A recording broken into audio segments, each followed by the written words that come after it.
challenge. I'm very happy tonight to have my such a remarkable talent, Caitlin O'Heaney. Thank you. Did I said it right? I always ask because you know the pronunciation and the accent and the words. Well, actually, it's not. It's not? No, but I've stopped correcting people. Oh no, you have to correct me. We're going to start with the correction. Okay. How do you pronounce your name? My name is actually Kathleen O'Heaney. Kathleen O'Heaney. Well, yeah, I don't have the right Gaelic for it. It's like O'Heanoch or something like that, but C-A-I-T-L-I, father, that's the name of the accent that goes over the final I, N is actually the original Gaelic spelling of the name Kathleen. Because when you put T and L next to each other, it's pronounced T-H. And the I, the little accent makes the I into an E. So that's the actual original spelling of Kathleen. Kathleen. Kathleen. So I gave up though, because Americans are so literal and we see that C-A-I-T and it's Caitlin. And I just gave up. It's cute, but you don't know how to pronounce it. So, oh, should I go this way? Should I go that way? You can say Caitlin. You just can go I with say Caitlin. It? I'm just going to be aware and subconscious over and over and over, but I can't help it. It's okay. I was very, when I went to see The Affair, that was last year, right? When I went to see the portrait? The portrait. The portrait. Yes, it was last winter. That was last winter, right? Yes. And I said The Affair. I'm sorry. The portrait. Yes, of course I remember Roger and the entire cast. And you guys had such a. I think it was a great ensemble, and the energy and the love. And I said to Roger, God, she's so gifted. She's so talented. Thank you. It seems that everything comes easy because you're on stage and you're so free.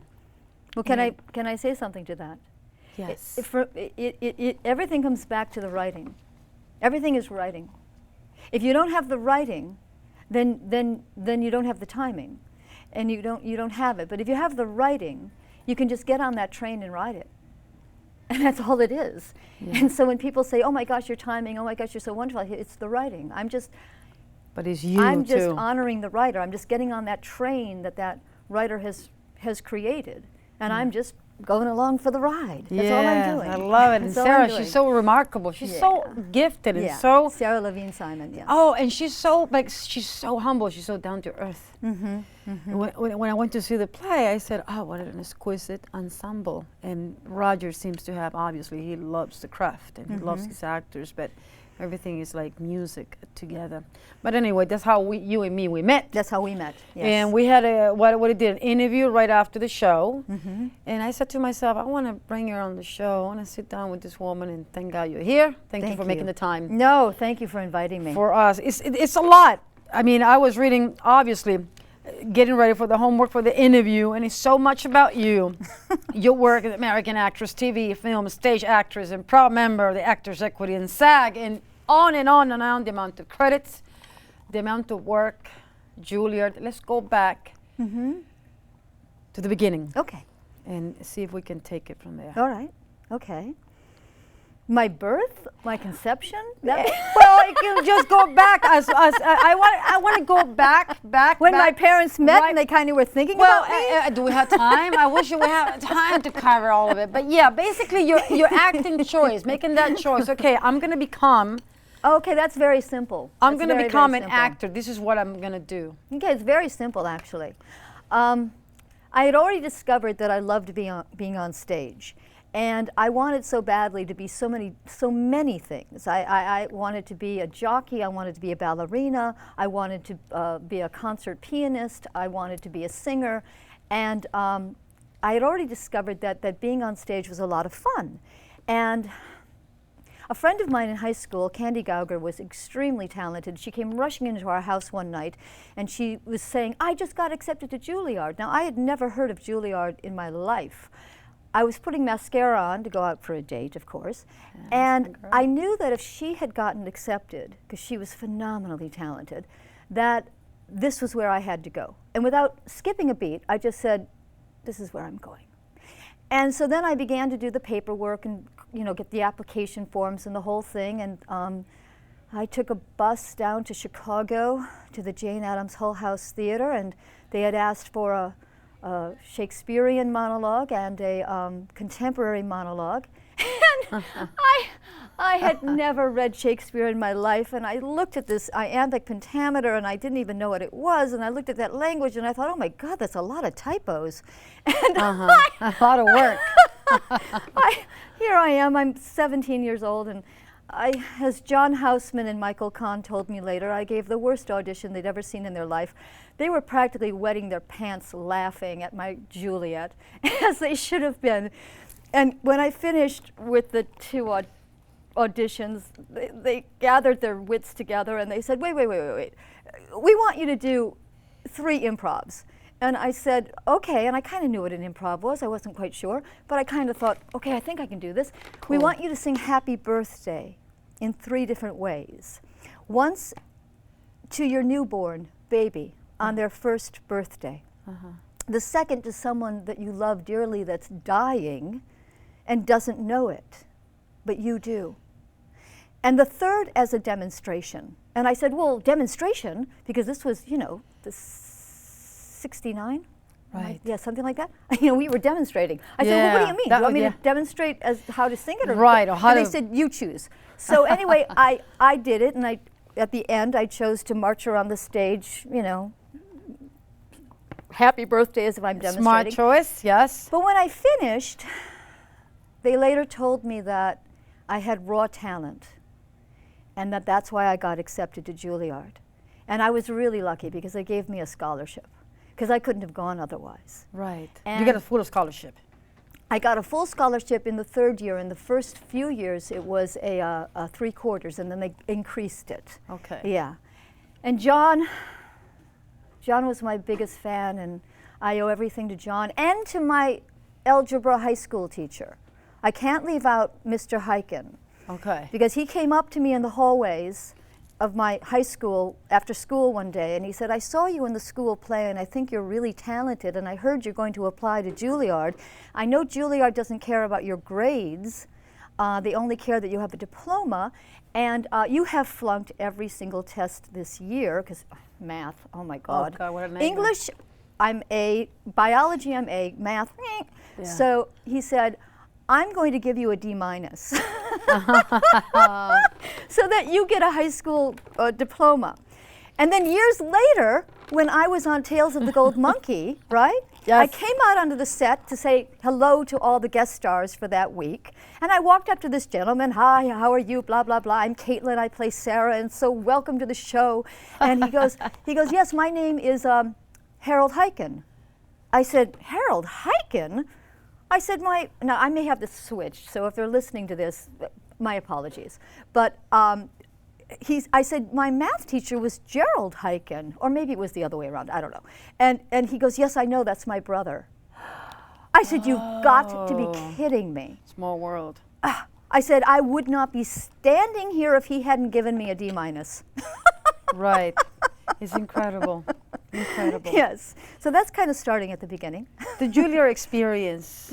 What do you have to say about that, going back in time and thinking about, if you can picture yourself going to a class, sitting down, and the first time that you get up there and work? It spoke to me. How? It fit my personality. I loved it. I looked forward to going to school every day. I was intimidated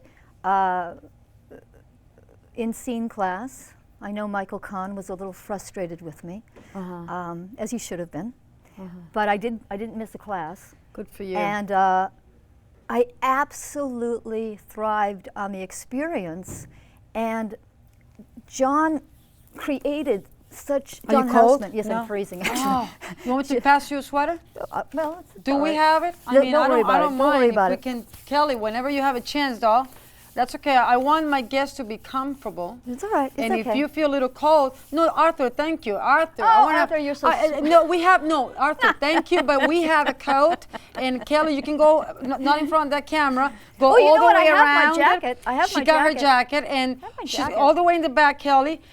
This is our beautiful makeup artist. Oh, Kelly's who gonna steal the she's show. Absolutely, she's gonna steal the Yes, show. Let her Kelly's come gonna in steal the because show. she's too beautiful, Here, and thank she's you, such a darling. gifted woman. And we are, by the way, we're wearing your mama's Thank you. creation, Thank you. KC Creations. I cannot even tell you. It feels good. And you know what I like, Kelly? That it's not heavy. Stuff like No, it it's doesn't wonderful. feel It's heavy. absolutely It's so fabulous. light. Yeah. So Yeah. Sending my love to the Colombian talent because God damn it, they have talent. Thank you, Kelly. Now you feel better. Yeah, much You see, better, I can't resist. Once I want to see my guests happy and comfortable. If I see you shaking, I say, wait a second, something is wrong with that picture. So, anyway, back to Juilliard. I absolutely adored Juilliard and still am so grateful to John Houseman and Michael Kahn for giving me that opportunity and keeping me there for the 4 years, because at that time there was a culling system, which they don't do anymore, which you had to be invited back every year. And I was very lucky because John was in my corner. And right from the beginning. Yeah. Oh, John believed in me. Right. And well, you can see that. You can obviously tell. And it was through him that I met Katherine Hepburn for the first time.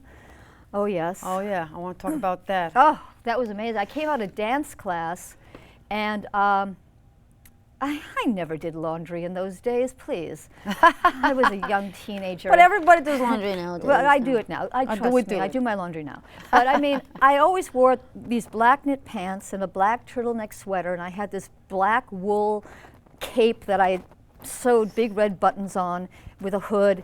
And basically I lived in that because we had, at Juilliard, we always were in leotards and tights, and the girls were always in their skirts. We had long skirts to the floor because we were taught classical acting. Right. It was all about the classics.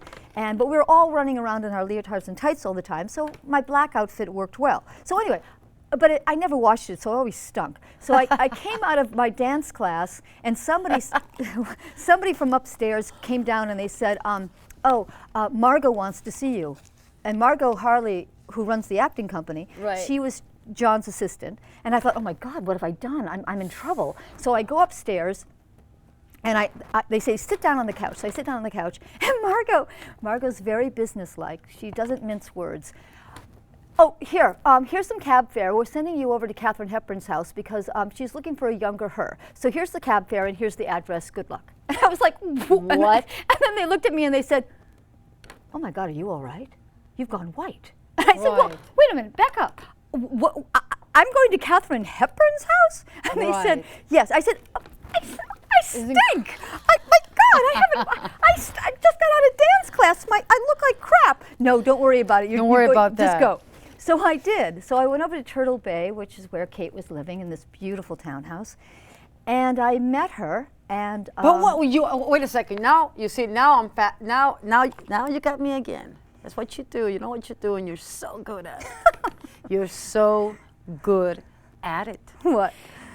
What you were thinking when you were heading to her house?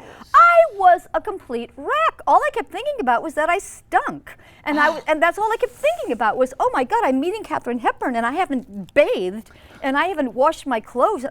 Wait, I'm meeting Katherine Hepburn? Yeah. Wait, I'm meeting Katherine Hepburn. Right. I'm meeting Katherine Hepburn. Right. And I have to read for this movie. And so I remember that as my cab pulled up, Phyllis, her assistant, because later in life I worked with Kate again, and Phyllis and I became friendly because we would hang out together at the theater. But that was years later. Phyllis had to have been waiting at the door because she opens the door, and I get out of the cab, and I'm shaking, and I pay the cab, and I go in. I go, hi, I'm Kathy Heaney. Because I hadn't changed my name yet. I'm Kathy Heaney. Yes, we know, dear. Welcome. And she brings me in, and then she takes me upstairs to the study. Kate had an upstairs study. I got to know this house pretty well, actually. I spent some time there. But anyway, so I walked in, and there's Kate. Hello, dear. Yes, very nice to meet you. Hello. And I'm like, hi. Yes, please sit down. What a surreal experience. Please sit down. And here's the script. And George is in LA right now, and we have sent another actress out. You got it down. You got it down. You got it down from the yes. I listened to Kate. I listened to her every single night for months. So she says, you know, George is in LA, and George Cukor. Yeah. I'm like, George Cukor. Oh my God. I'm processing all this information. Right. And the movie was Travels with My Aunt, which actually. Was it Maggie Smith ended up doing it? Kate ended up not doing it for whatever reason. It was, I think, Maggie Smith and Cindy Williams. But anyway, Well, I'm looking for a younger you, and I called John. I mean, a younger me. Thank you, a younger me. And I called John, and John said that he had to send you.